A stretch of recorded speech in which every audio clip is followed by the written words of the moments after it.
আজকে কথা বলবো Wishcare underarm roll on serum, যেটা কিনা খুবই পপুলার বর্তমান সময়ে। অ্যান্ড পপুলার হবেই না বা কেন, যে সকল ইনগ্রিডিয়েন্টসগুলো ইউজ করলে আপনার স্কিনকে খুবই নন টক্সিক ওয়েতে লাইটেন করা যাবে, তারপরে সবগুলো ইনগ্রিডিয়েন্টসই এখানে আছে। সো এটার ইনগ্রিডিয়েন্টস লিস্টে আমার কাছে বেস্ট লেগেছে। মার্কেটে আমি মোস্ট অফ দ্য টাইম যে পপুলার ব্র্যান্ডসগুলো দেখেছি আন্ডার আর্ম রোল অনসের, সেখানে অনেক বেশি আমার কাছে মনে হয়েছে হার্মফুল টক্সিকেন্স আছে, কিংবা এমন সব ইনগ্রিডিয়েন্টস আছে যেগুলো কিনা প্রোডাক্টের সেলফ লাইফ অনেকদিন বাড়িয়ে দেবে। মাত্র 150, 200, 250 টাকায় অনেক আন্ডার আর্ম রোল অনস বাজারে আছে। বাট আমার কাছে মনে হয়েছে যে এই রোল অনটা বাজেটের মধ্যে একটা বেশ ভালো রোল অন, বিকজ এখানে 5% এইচ আছে, যেটা কিনা আমরা জানি যে একটা ভালো মাইল্ড এক্সফোলিয়েন্ট। দেন 3% কোজিক অ্যাসিড আছে, যেটা কিনা হচ্ছে স্কিনকে লাইটেন করতে হেল্প করে। দেন হ্যালিউরনিক অ্যাসিড আছে, যেটা কিনা স্কিনকে ময়শ্চারাইজ রাখতে হেল্প করে। অ্যান্ড লিকোরিস অ্যান্ড আছে, যেগুলো কিনা হচ্ছে যত ব্যাকটেরিয়াস থাকে সে সকল ব্যাকটেরিয়াসের বিরুদ্ধে একটা ভালো পরিমাণে প্রোটেকশন দিয়ে থাকে।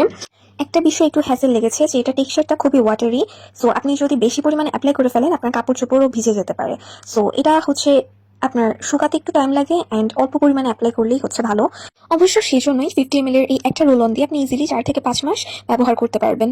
যদিও উইশকেয়ার ক্লেম করে যে 3 উইক্সের ভেতরেই আপনি একটা চেঞ্জ দেখতে পাবেন, বাট আমার কাছে মনে হয়েছে যে অ্যাটলিস্ট 1 থেকে 1.5 মাস সময় লাগবে একটু চেঞ্জ দেখতে স্কিনে।